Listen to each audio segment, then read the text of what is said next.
Hey guys, back again with another review, this time of the 1992 movie Candyman, starring Virginia Madsen as the female lead, Tony Todd as the Candyman, Alexander Berkeley, who is also known as Mason from 24, Cassie Lemons, and it's based on The Forbidden by Clive Barker.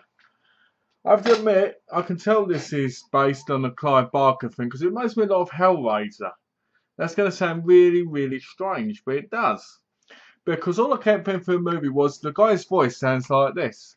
Come to me, Helen. And he just pops up out of nowhere and does all this weird stuff. And it reminded me of Hellraiser because of how the Cenobites and Pinhead just turn up out of anywhere, you know, like nowhere, and they do all this stuff, and he kills people. But anyway, the film starts off with this woman cheating on her boyfriend with this bad boy, and she gets him to say the Candyman 5 times in the mirror. So this movie is basically going off the Bloody Mary kind of thing, you know, where you say it a certain amount of times, and she's supposed to, you know, pop up and hurt you, right? But it does it with the Candyman. It's a lot smarter as well. So anyway, it does it 5 times. It goes downstairs. Actually, I think it does it 4 times, and she does it the 5th time. It goes downstairs. Here's this scream. You see blood coming through the ceiling, and then you hear that his hair turned to white. You don't see it, but you hear it. So fast forward, you get to Helen and her friend who are doing studies on urban legends, and this urban legend that they're studying is the Candyman urban legend. So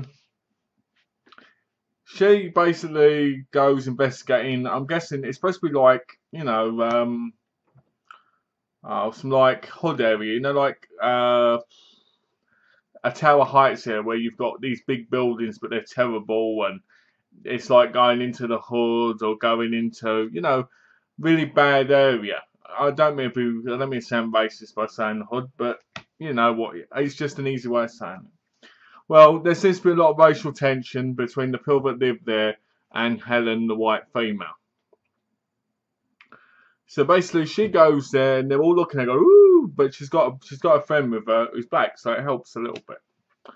So they go looking around because she tells her friend, whose name I cannot remember. She tells her friend basically that her place. And the second is, if you move the thing off the wall, you can go into this.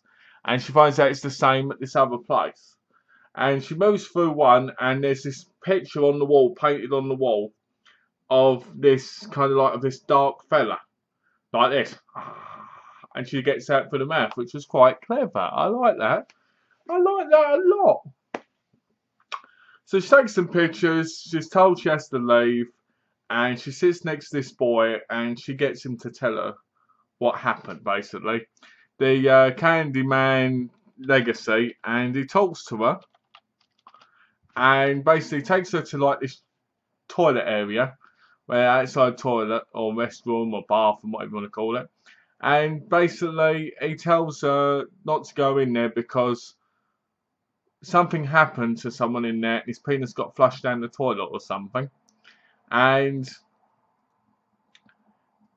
the guy went in there, this big guy went in there, this is like a flashback, and his hair turned to white. So she goes in there, and it smells to high heaven. She's like, oh, it looks horrible. It looks like a real grotty place. You don't want to go and take a shit. You just think, oh, bore. So you feel like you're taking a shit because you don't want to take a shit in there. So she goes in there, this bloke walks in there with a hook on his hand. He's holding the hook. And the little boy goes, Candyman. And she goes, I don't want to try it. And he hits her over the head with it. She has this big swollen eye. And it turns out that her husband Trevor's cheating on her. And you're like, I hope he gets what he's going to get in the end. And guess what? He bloody well does. Thank God for that. Because I hated that bastard. I kept thinking, die motherfucker. Die. You know. So, because he's cheating on her with a student. So she gets better. Basically, she says the Candyman thing in the mirror. And a little bit earlier this was. And she starts getting this kind of weird sensation. Basically, that after she says it, you can kind of feel his presence by the beautiful music and the great setting of the sound, the quality, the music, the tune, the suspense. You can feel it rising more and more and more. And you're like this, ooh, ooh, you know? And it just gets better and better and better. Then the music's terrifying. It makes you go, wow, come on, what's going to happen? And then she gets one day, she goes to her car and she goes to get in there and she is, Helen, Helen. And she's like, who are you? And he's like, Helen, I've come for you. And you're like, yeah, yeah. And that's when you see Tony Todd as the Candyman, right? And you see that bloody hook on his hand. Oh yeah, they tell a backstory about he got honey on his chest or something, and the bees killed him and stuff. There's a lot to that, but I can't bother get into that. But you learn the backstory a little bit of what happened to him, because I'm lazy like that. And he goes, and then she goes under like, and she goes, I need you. And he goes, Helen, Helen. I love the way he does it. He does it in only that tone Tony Todd could at the time. Helen, you know what? She wakes up to blood all over her, a dog's head cut off, right? And the mother trying to kill her because her baby's gone. And you're like, wow, shit's going to finally hit the fan, and bang, it does. She ended up put in a mental asylum where the Candyman floats above her going, Helen. And you start thinking, is it in her mind? Is she losing her mind, and is she believing that Tony Todd's there? The Candyman. Because, you know, when we go mental, we all see, you know, different races of people. You know, it's likely. It's likely because different sides of us in our mind, you know. Like, I could be English, like now, but in my mind, I could be African, I could be Chinese, I could be Mexican, I could be Indian. You know what I'm saying? It's ridiculous sounding. It sounds really stupid, but you never know. You know. So the teacher says, not a teacher, the professor bloke, not the professor, the doctor, Dr. Burke or whatever his name was. Let me just have a quick look, see what his name was. Doctor. There is no doctor, but there was a doctor. Anyway, so you're like this, woo, and he goes, did you see him? Because he puts the videos on and it shows her going, it's a murderer. She's all sounds all mental. And it made me think about people that are actually locked up in mental institutions who go crazy, screaming things. Do they see what we don't see? Are they seeing something in a different dimension? Possibly, possibly not. Who knows? So, basically, she says to him, I can get him to come. And this is where the best part of the movie comes. He goes, okay, she says it, and he sticks the hook in him, and it looks like he's humping him for a few seconds. When he's pulling up the hook from behind him, it looks like he's humping the doctor. Like, oh. It was just really funny for me. But then I've got a sick mind. And then he goes flying out the window. She escapes. She catches her boyfriend, Trevor, or her husband, I think the husband and wife. She sees the girl he was with, basically painting the ceiling and painting the wall pink. And you're like, bastard, you were cheating on her all along. And so there we go, where we have it basically. And then basically you get this big ending. And the ending, to be honest with you, the ending is wicked. Because it doesn't bristle out. It's not bad. It's tense. It's suspenseful. It keeps you hooked. This is what a horror movie should be. It's got the story. It's got great characters, fantastic actors. Tony Todd's awesome. And what's her name again? Virginia Madsen is awesome. Xavier's awesome as Trevor. You've got some great actors and actresses in it. And the Candyman just proves that you can make a great movie. Don't get me wrong, it was 1992, and there's a lot of great movies from Clive Barker, I guess. I mean, the Hellraisers were great. The original ones, that is. And, I mean, I've got number 2 ready to put on in a minute, because I'm hooked, and this is the Candyman trilogy night. Woo! Anyway, so it was an awesome movie. Candyman has a great ending. And I hope Tony Todd keeps doing that voice, because that voice just makes me go like this. I found myself through the movie going like this.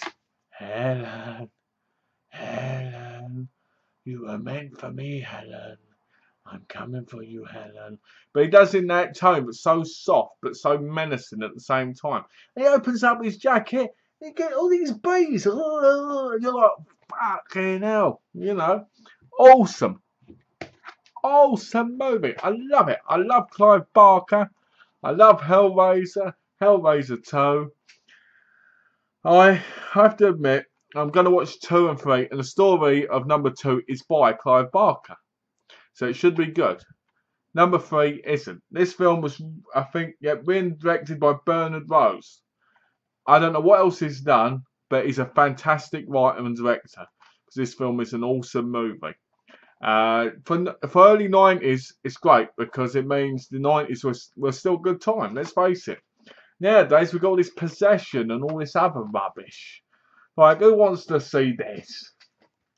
The Possession of Michael King. I do, because I'm doing horror movie reviews. But I'm like, I want to see more of this than this, you know? So yeah, I've gone on a bit for this review, so let's finish it off.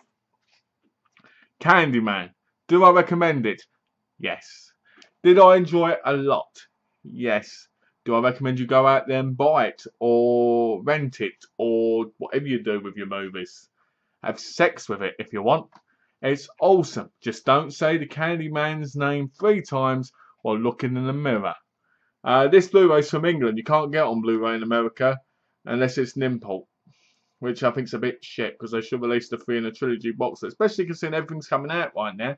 Like the Halloween set, the Leprechaun, you know, all that stuff. They should have done it with this. But anyway, great movie, great movie. Clive Barker's a fantastic writer, fantastic books. I'm glad this was made. Great movie. Go out and buy it, go out and rent it, give it a watch. It's pretty cheap now. I got the Blu-ray for £5 from CEX in England, so it's not that bad, you know, price-wise. I think it's like £7 on Amazon.co.uk. Give it a go, watch it, let me know what you think of it, because I like knowing what you people think. I like knowing what you guys think of these movies. And thanks for watching. Don't say his name 3 times. Candyman. He will come for you and gut you like a pig. Take care, guys. Bye.